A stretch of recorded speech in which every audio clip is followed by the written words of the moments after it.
Do you know what, though, Stuart, I was thinking about this. As a manager, which group are easier to win back after seemingly losing their confidence? Is it the players or is it the fans? And I'm thinking here about Nathan Jones, Southampton manager, because of what he said. He sought to clarify his post-match comments last week after that defeat, and it was a bad one, to Brentford. Many were critical of his press conference, claiming that this was Jones, and listen to him, he's shifting the blame. He says, I wasn't really. I wasn't doing that at all. In fact, I was doing the categorical opposite, because I was accepting responsibility for all results. What I've said was that I've compromised certain things that I do on a day-to-day basis, which are my decisions. So no one has put pressure on me. I don't get pressure from anyone or anything. I listen to people like I do at every other football club. But I have made decisions here, and I live and die by my decisions. So that's not shifting the blame. In fact, I came out and said those things, and I felt I was too honest, because I felt that I was actually accepting responsibility for every single result and every single thing that happens, because that's what I do, and that's what I've always done as a manager. What do you think of that, Simon? We'll come at Stuart in a second, but Jones is saying there, do you know what? I think I was too honest. No, I think he was stupid. I don't think there's no need. You can describe stupidity and wrap it up as honesty. You make yourself a useful idiot. Or you can suggest that conversation was something he never needed to have with the media. It's a conversation, there's nothing wrong with the content of it. There's everything wrong with the method of delivery, which is through the media.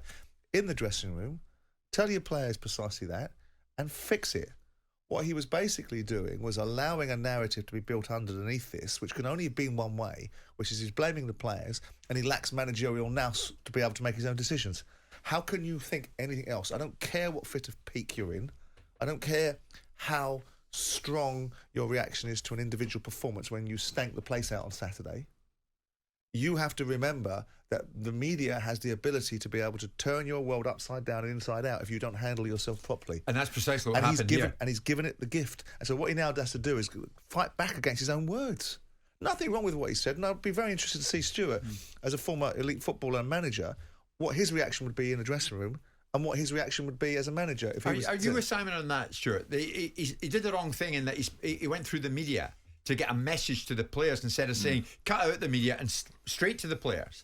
Well, firstly, I would like to think that he's delivered that to the players first before he's actually gone out to the media and delivered it. But I'm of the opinion with Simon that should have been delivered solely to the dressing room and leave it in the dressing room. Then you go outside, because there's no weight in delivering it to the media as well, because the media just expand it and turn the mirror back on him. And I was surprised with what he said. I really was. In the outside world, I'm not surprised what he said internally in the dressing room. I wouldn't be privy to that, but if he said that, I admire, and you hear player after player after player come on shows and whatever, and I think I was listening to a player yesterday on the show that was talking about, I just like my manager when he's honest. I tell you what, a lot of players say that, but they don't actually mean it, not when they deliver bombshells. But the one thing you can rely on, if you're honest as a manager and you tell players what they should hear and what they shouldn't, for the benefit of them as players and the collective whole, do it in the dressing room. You know what I mean? I've learnt that over years. When I first went into management, sometimes if someone asked me an honest question in the media, I'd give an honest answer, because that's the way I am. Looking back now, I wish I would have just kept all those words solely to the dressing room only and not outside, and I think because he'll learn the fact that he didn't, does that show to you, Stuart, that he was shifting the blame somewhat? He's looking for a reaction. That's the only reason you say things, to look for a reaction for the betterment of Southampton Football Club, I think. If he thinks that that's going to do that, I hope he's right. I'm not so sure it will be helpful. He was sending a message. But if you're going to send a message, you ought to know how it's going to be received. And if you're going to use someone to pass that message for you, you better make sure they pass the message as you want it. Now, with that in mind, what he said, for me, he wasn't attempting to suggest that the players were to blame. He was attempting to suggest that here I am now, new sheriff in town. Well, come on, mate. That was obvious when you walked through the door. New broom sweep clean. If you want to show your world the backside, which is, I'm not actually a leader. What I am is somebody that prostitutes my own beliefs and lets you do what you want. You just did it.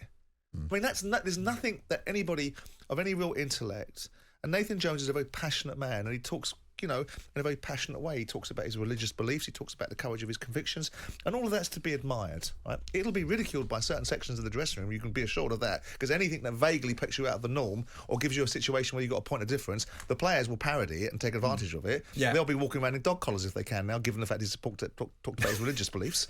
But the bottom line is he has to own his own thinking and the confidence of his beliefs. But Stuart's point is right. If he told the players first, it's slightly better. But it still isn't good enough to tell the players first and then go tell the media. The media don't need to know that. All he had to do was say, do you know what? There's going to be some changes, right? And you know what? I should have made them a little bit earlier. I'm going to make them now. We're going to see a new attitude coming. And the media can read in between that whatever they want. But to do what he did, Southampton fans listening to this, it never fails to amaze me. So many of you joining in, which is what I love, and you're no doubt doing the same on YouTube and Facebook, where we're going out live this morning as always. There's Mike, Southampton fan. Simon nailed it. Nathan Jones is an idiot. Well, come on, Mike. But he says Rasmus Angerson is an even bigger fool for employing him in the first place. They are humiliating the fans. It's a disgrace. Jones has got to go. Angerson must go. I mean, he's saying everybody out, everybody out. Do you know what though, Stuart? In a situation like this, who's easier to win back? Your own players or those fans? Always the fans. I think it only takes... Put it this way, let me turn that on its head a little bit and look at Everton. New managers come through the door. Daichi, some people would look at him, Everton fans, I'm sure, and say, brilliant appointment. Others would turn around and say, not a good appointment. He's beaten Arsenal. If they beat Liverpool, he'll be a cult hero on Merseyside, the blue side of Merseyside, on Monday night. I think you can turn the fans round a lot quicker than you ever can in the dressing room. That would be my opinion. Yeah, maybe it's a lesson learned by Nathan Jones, to be quite honest. And the man is still in the job. It's a costly lesson because it's now creating an underlying narrative, isn't it? It is. Like Bowley's an idiot that interferes. Like other people are this, that and the other. Once you've got that moniker, they'll never let you leave it.